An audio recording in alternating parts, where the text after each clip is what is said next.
Welcome to Nailed It, a podcast featuring business tips from industry leaders, presented by Clever Punch. Here's your host, Jade Flogerzi. All right, today on Nailed It, we're thrilled to welcome Nick Egan, an innovative leader, executive coach, and the author of Shift, The Art of Transforming Change. He's based in San Francisco and Austin, Texas, and Nick is recognized as one of the top coaches in Austin. With a PhD in philosophy and Asian studies, advanced coursework in leadership at Harvard, and extensive experience in coaching executives, Nick brings a unique perspective to leadership, mindset, and personal growth. He's worked with top-tier organizations across the globe, helping leaders navigate change, unlock potential, and drive meaningful results. And Nick's approach combines his deep understanding of human behavior with practical strategies for achieving success. He's not just about reaching business goals, he's passionate about helping people find purpose and transforming fulfillment in their lives and in their work. In this episode, Nick will share insights on how to embrace change, develop a resilient mindset, and build the kind of leadership that inspires and transforms. Whether you're an entrepreneur, a leader, or someone looking to level up, Nick's wisdom is sure to resonate, and you'll especially benefit from this episode if you're struggling with motivation, a lack of direction, or purpose in your personal and professional goals. Welcome to the show, Nick. Thank you, Jade. It's great to be here. So I invited you on because I wanted to talk specifically about how you can help someone figure out what they want. So that's what is going to be the bulk of our conversation. But before we dive in, I want to hear a little bit more about who you are, your background, what you do, just to help people give a little context behind the information that you're sharing. So Sure. Let's start with your educational accomplishments. What led you to focus on Tibetan language, philosophy, meditation, Asian studies? How did that come about? Yeah, well, as a kid, a teenager, I was always interested in martial arts and meditation and things like that. And so I had kind of an early start with regards to those topics. And then as going into college, I studied therapy, psychology. And then I became a little bit disenchanted, at least with my program and some of the people that were in it. And so from there, I thought, well, that's not really what I was looking for. So I think I can go after, philosophy and meditation and all of that. And so I studied world religions in particular for my master's, and then Buddhism specifically for my PhD. And then through that, ended up traveling throughout Asia. Actually, I'd traveled throughout Asia when I was 18 for quite a bit and had more exposure there, had a chance to really study in a monastery for a prolonged period of time and really just deepen that side of things. And then from that, it kind of led to leading tours throughout Asia for an extended period of time. And then it wasn't until, it was 10 years plus of doing that and various things. And then I had a friend who recommended someone who was going through a coaching program, and she was giving away, as part of her program, free sessions. And I think I had 5 free sessions with her. I think she was in advertising actually out of Chicago. And I was just completely impressed with coaching as a modality. And it was something that I'd never really experienced before. And so I thought, that's the thing that I thought I was getting early on. And so I went to that, and then I've been coaching now for a better part of a decade. Awesome. So that's kind of how that early education and experience led into what you do now as a business coach. How do you feel like you have such an interesting background, like was mentioned? How do you feel like that shapes your approach to coaching? And this leads me to a question I had when I first met you was, I have a religious faith. What should I expect with your background and how it weaves into what you do? Yeah, completely. That's right. I remember when we first met, that was a question that you had. I would say my background, both academic and spiritual, it's Buddhism itself. And then, if you're studying PhD or master's level, it teaches you to analyze systems. And so I would say the thing that I use most often is that systems analysis. And so thinking through those elements, it allowed me to really get a little bit of a head start in terms of coaching, if we're talking about strategy and things like that. On the personal side, meditation and just being present and focused with people, that's the essence of coaching. I would say that's probably the essence of good therapy too, but just being present with people and not being in a hurry to deliver a bunch of value or to make sure that things are going right. Or, sometimes I talk about binder coaches.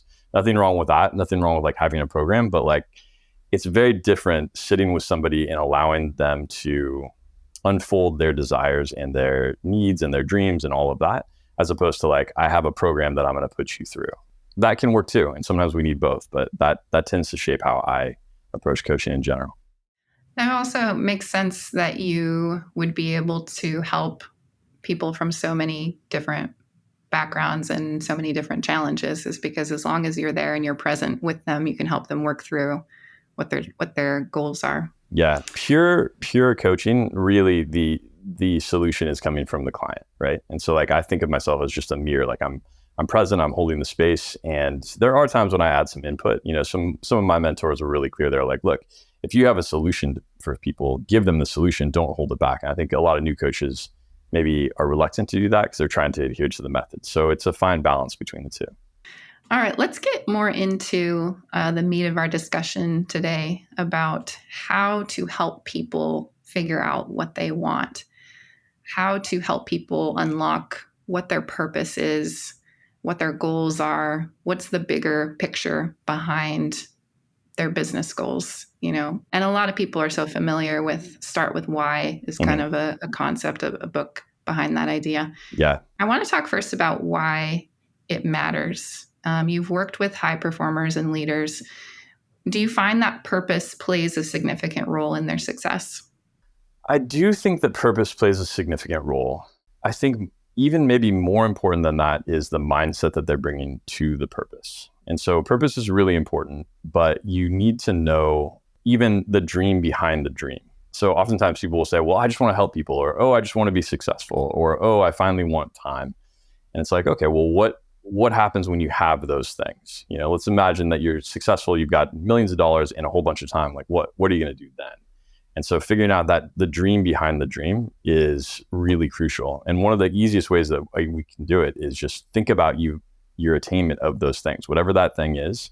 And then it's like, oh, well, I'll finally be happy. It's like, okay, cool. You'll be happy for like a day, a week, a month, or whatever. But then what will you actually do with that happiness, or what will that allow you to do? Or what's it going to create for you?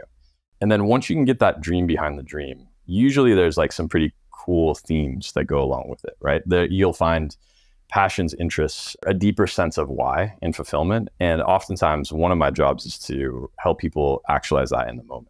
So it's like, oh, I love to travel. Okay, but I can't travel right now because I'm a executive, or maybe my executive job allows me to travel in certain ways. What are a few things that you can do to bring that feeling in more, whatever that thing is that you're looking for? Is one of the secrets of, I would say, the world is the more you can experience the thing it is that you want, even on a small scale, the more you get rewarded with that thing in the future. So if you're looking for like travel and happiness and all of that, how can you make that a part of your weekly life? Maybe you're not going to France every week, but maybe there's some element of discovery and newness. Do most clients come to you knowing what they want, or is that something that you have to work on in the beginning? I won't say every. Most clients, even if they think they know what they want, they don't actually. Most clients, if I'm doing this kind of discussion where it's like, you know, let's find the dream behind the dream, they will say things like, wow, I've never thought of that before, or no one's ever asked me that, or I need to take some time to think that through. So you can tell by how it's like a show-stopping kind of conversation. Yeah, very rarely do people come with that fully formed. I would say almost never. The flip side of this is too, sometimes I'll talk to people and they'll say, well, I don't need to work with a coach until I really understand what I want. It's like, well, that is a big part of what the coaching journey is about. And if most people don't know what they want when they first start working with you, why are they coming to you?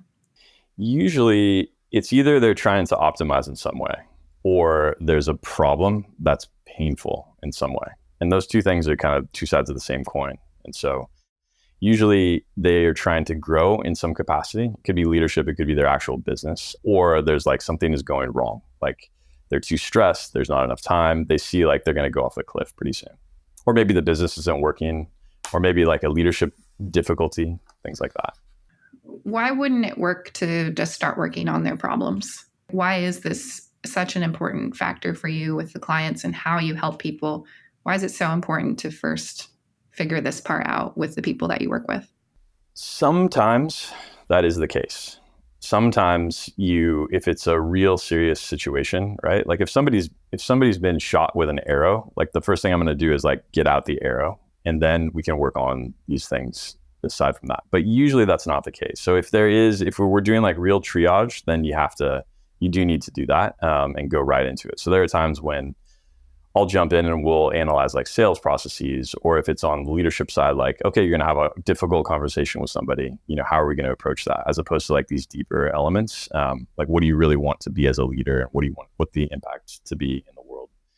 But for the most part, it's not as as much of an emergency as that. It can be, but usually this lays the foundation, because if you don't really know what your North Star is, you can end up in lots of different places. And then what ends up happening is that I could drive the agenda myself. I could just give you a bunch of things that I think are good for you to do.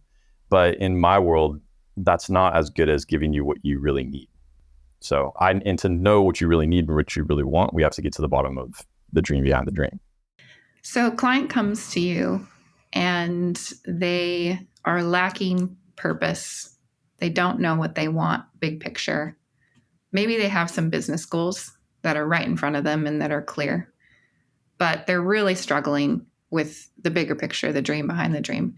So then what's your process like? How do you help people, or how can people help themselves figure out what they really want in life? Yeah, two things immediate.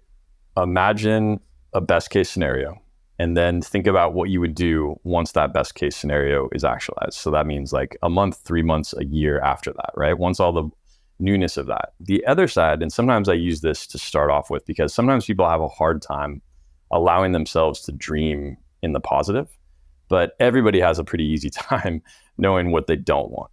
And so then what I'll do is I'll say, okay, let's do the opposite of that. Or sometimes I'll start with this and just say, like, what's worst case scenario? Is worst case scenario that you lose your job, or is worst case scenario that you're stuck in your job, right? Is worst case scenario that you have a bunch of money and no time, or is worst case scenario that you have all this time and no money? What is it?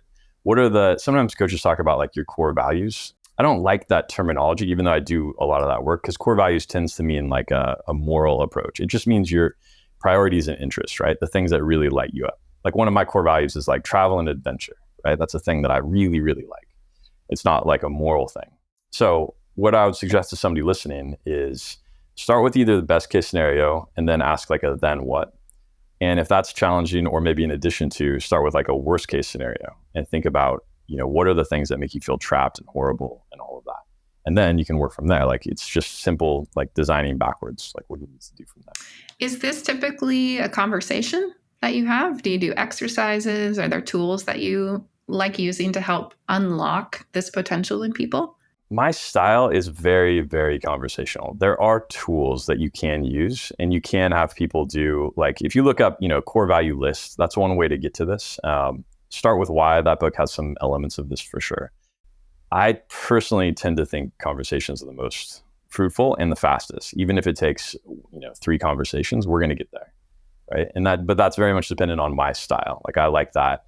I like sort of a casual style. Is there any misconceptions that people have when they're finding their purpose, or any kind of like barriers in their mindset that you run into a lot? Yeah, 2 big ones around purpose.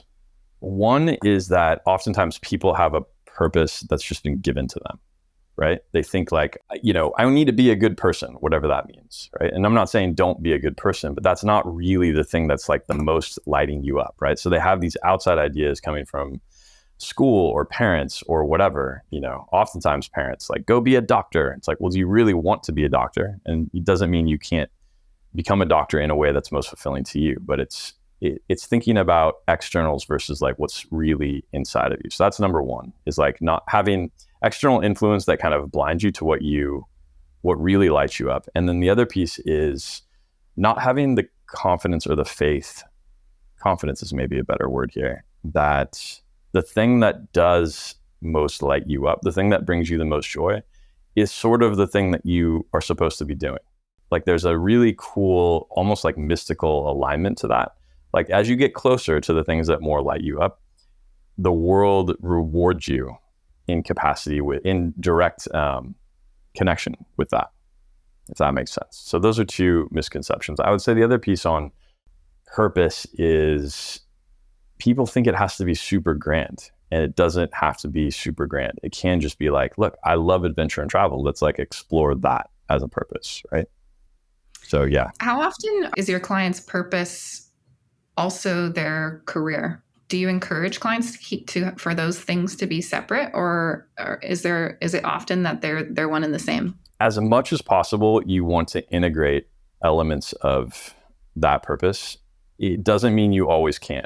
Like, I have leaders all the time that are more emergent leaders, and it's sometimes hard for them because they don't have freedom over exactly what they're doing. On the entrepreneur side, it's a little bit easier because usually they have like an interest, they have more control over their reality. So the ideal is to have those two things lined up, but we take what we can get, right? Until we have a plan to move it past that limitation. Where does money play into this and the conversation around wealth? It's an interesting one. Money is a very useful way to measure success, right? And I would say it also provides some degree of freedom, but it can be a hindrance in the sense that like people will tell themselves a story that, oh, I can't do X because of money. It's like, well, okay, maybe you can't do that thing. What can you do that's similar to that thing? Or how might you get to that end goal? So money is an important part of it. And it's not the only part. And for some people it is, though. Like for some people, it's not the why exactly. There's a why behind it. There's a dream behind the dream. But they really do want to get to higher levels of, financial success and security. And so that's a big part of it, especially when I'm working with entrepreneur clients. But I'll tell you, on the flip side of it, I was just working actually yesterday with a client.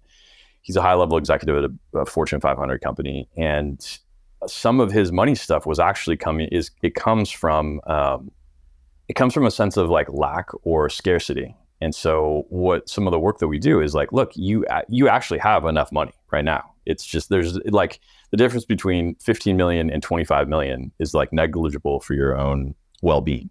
And so how do we adjust your perception to meet the reality of it? So that's a possibility too.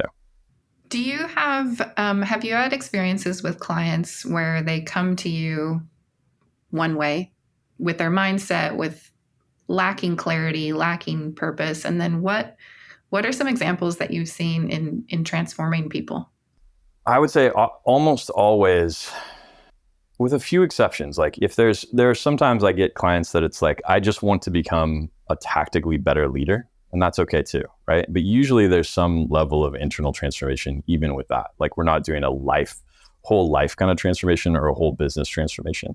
But many, many times the reason that they start is not the reason that we end up working on. And so in the first few sessions, maybe it could even take a couple of months, we identify what you really want your life to look like and then move toward that. And that's where the fun piece begins, because the first step is you have to have the vision, right? I have to know what I'm moving toward.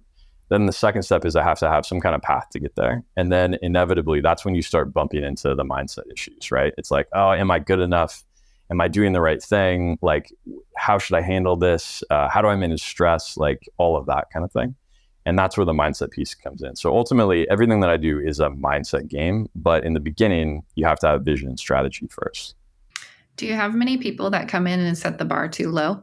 Yes, I do. I'm laughing because yeah, that is common, actually. So I have two ways to deal with that. I mean, from one perspective, the bar is always too low, right? You always can achieve more than what you even allow yourself to dream of. And so that's kind of my base assumption.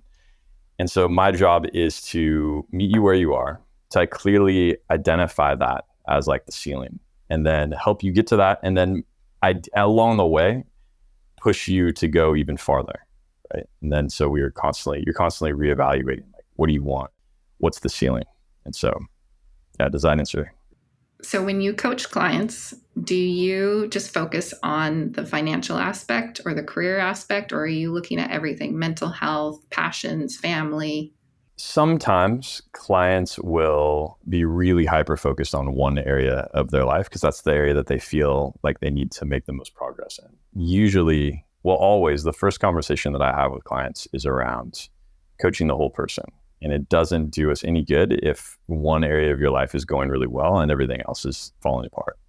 And oftentimes, the lessons that you learn or the insights that you have through this process will then transfer to whatever it is that you're doing. So if you were talking about powerful and persuasive communication, that's going to bleed into your social circle as well. If we're talking about discipline and accountability, that's going to go from your personal life into your business life. So any division is artificial. And I typically think about elements that are going to impact the whole person. And so I really like to work on whatever's at the forefront, but at the same time, being open to wherever the conversation takes us. And I would say that 90% of the time, we end up talking about something personal, not in every session, but at some point along the way, right? And usually you build up that level of trust where people say, whatever is going on for them personally. So we can dive into that too.